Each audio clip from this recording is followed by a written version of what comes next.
தமிழகத்தில் மதுவிலக்கை அமல்படுத்தும் வரை தொடர் போராட்டங்கள் நடத்தப்படும் என தமிழக காங்கிரஸ் கமிட்டி அறிவித்துள்ளது. மதுவுக்கு எதிராக பிரச்சாரம் செய்த பிரபல தெருக்கூத்து பாடகர் கோவன் கைதுக்கு எதிர்ப்பு தெரிவித்து சென்னையில் தமிழக காங்கிரசார் கண்டன ஆர்ப்பாட்டத்தில் ஈடுபட்டனர். அப்போது பேசிய கட்சியின் தமிழக தலைவர் EVKS இளங்கோவன், கோவன் மீது ஜனநாயக ரீதியில் நடவடிக்கை எடுக்காமல் தேச துரோக வழக்கு பதிவு செய்தது ஏன் என்று கேள்வி எழுப்பினார். இந்த நடவடிக்கை ஜனநாயகத்தின் குரல் வலையை நெரிக்கும் செயல் என விமர்சித்த அவர், பூரண மதுவிலக்கை அமல்படுத்தும் வரை தமிழகத்தில் தொடர்ந்து போராட்டம் நடத்தப்படும் என தெரிவித்தார். கோவன் அவர்களை உடனடியாக விடுதலை செய்யப்பட வேண்டும்.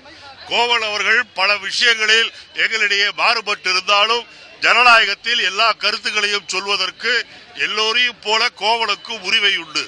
ஆக மது அரக்கனிடமிருந்து மக்களை மீட்க வேண்டும் என்பதற்காக அவர் பாடியதை வைத்து அவரை தேச துரோக குற்றத்தில் அவரை கைது செய்து சிறையிலே அடைத்திருப்பது மிருகத்தலம்.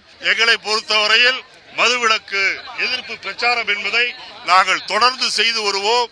இந்த மதுவிலக்கை உடனடியாக தமிழகத்தில் முழுமையாக கொண்டு வர வேண்டும் என்பதற்கு குறித்து மாவட்டம் தோறும் வட்டாரம் தோறும் போராட்டங்கள் நடைபெறும்.